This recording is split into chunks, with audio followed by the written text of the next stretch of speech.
Audio Jungle. Audio Jungle.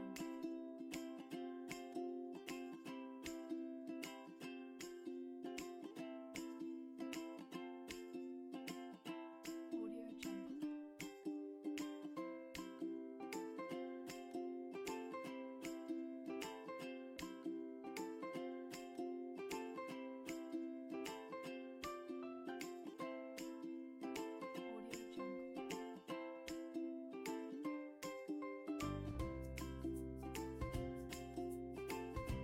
Bom dia, bem-vindo ao Ramerland da Amadora.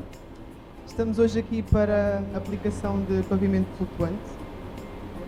O objetivo dos nossos workshops é fazer com que os nossos clientes aprendam na nossa casa para depois conseguirem fazer as suas. Vamos estar em parceria com a empresa Amorim, o Sr. Júlio e o Sr. Manuel. Espero que gostem e divirtam-se.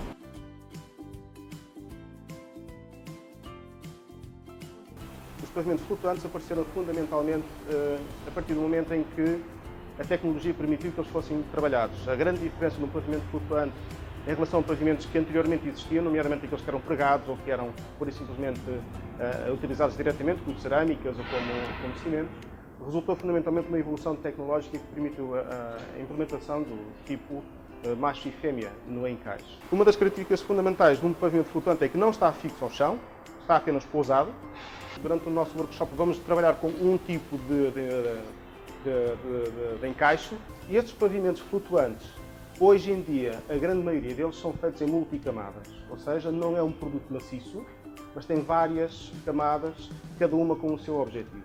Todos eles têm no seu interior uma placa que pode ser em HDF, pode ser em plywood, portanto, não sendo madeira nobre, que é onde é feito o sistema de encaixe. Este produto que nós temos tem um total de 12 milímetros, tem um underlay, ou seja, na parte inferior tem uma camada de cortiça, neste caso haverá outros com espumas, cujo objetivo ou cuja razão de existência é a redução dos ruídos de impacto à estrutura.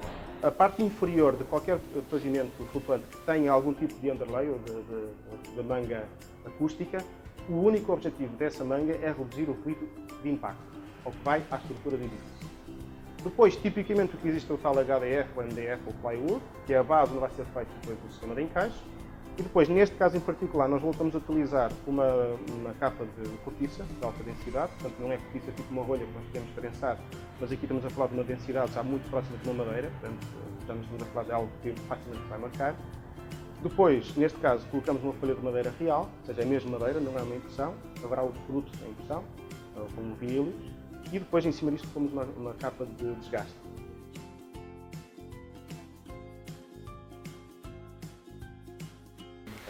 Bom, vamos falar então da instalação de flutuantes em geral e depois no nosso em particular, que é o encaixe que é diferente de todos.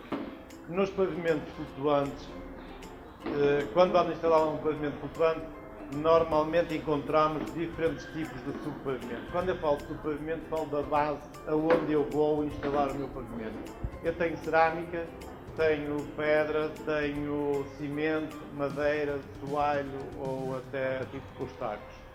Tenho linóleo e tenho vinílios. Quando nós falamos do cimento, cerâmica e pedra, é muito fácil.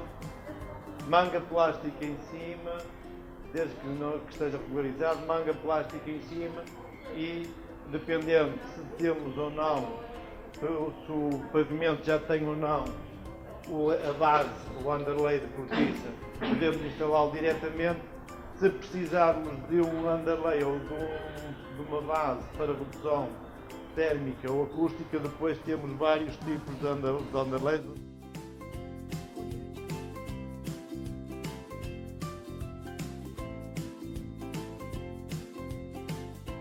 Temos que ter a garantia de que não há umidades no subpavimento e aí que eles estão bem colados.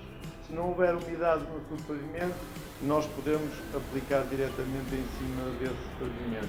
Mas se nós não tivermos a certeza de que poderá haver umidade ou não, é preferível remover esse pavimento antigo, meter o plástico e proteger contra a umidade. Se nós tivermos a garantia de que não há umidade, desde que o taco esteja liso, direito, ou o soalho esteja fixo e não hajam buracos para que possa depois criar problemas ao pavimento.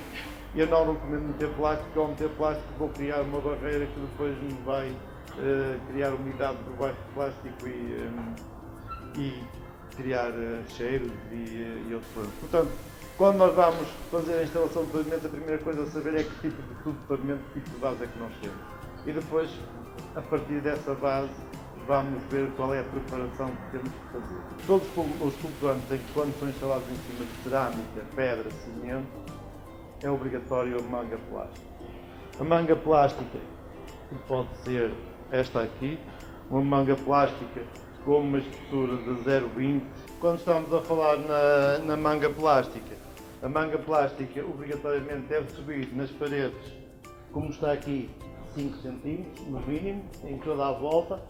Se estamos a falar de um piso térreo ou de uma casa, nós devemos usar manga plástica cruzado, e quando temos que aplicar mais do que uma folha de manga plástica, devemos sobrepor no mínimo 20 cm, e quando nós temos que pôr várias piadas de plástico, digamos assim, recomendamos uma sobreposição de 20 cm no mínimo, e depois com uma fita deste género, que é uma fita à prova de resistente à umidade, vamos passar por cima da junta para que o vapor e a água não comece, a água não é água, mas é o vapor, não comece a passar, e o vapor passa por todas as pinchas e depois vai passar para o pavimento. Enquanto que o plástico, quando nós temos que meter várias tiras, o devemos sobrepor e meter a fita para ele não se mexer e a umidade não passar. E eu aqui, por exemplo, instalei esta base a meio para a aplicação do pavimento com uma régua de 3 metros, um desnível máximo de 2 mm. Há várias ferramentas para se utilizar na instalação de pavimentos.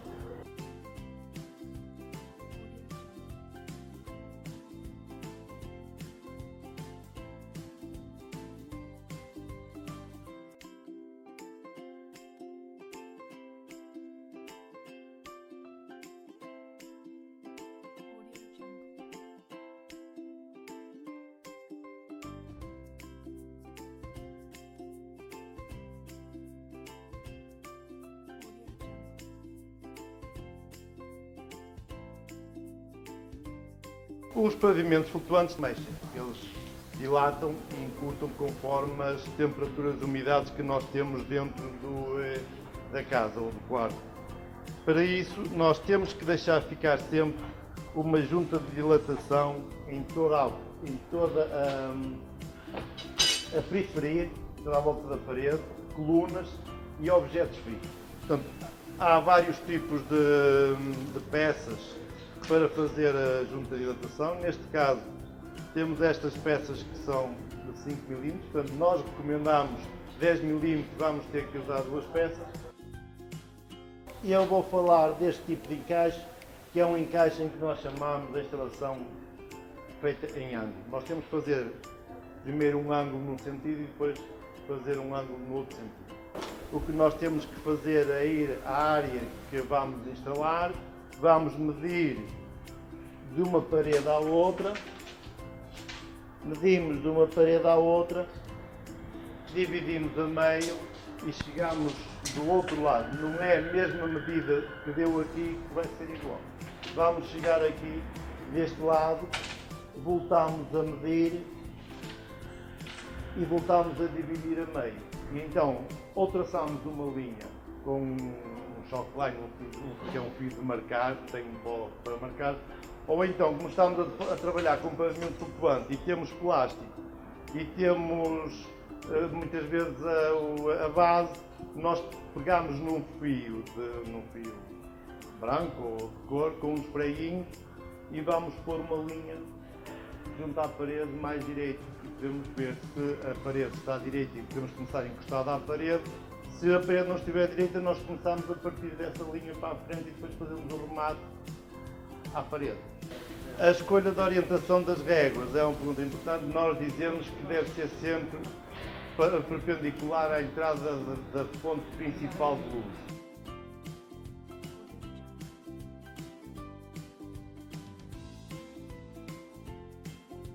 Vamos começar uma instalação numa parede que está à direita.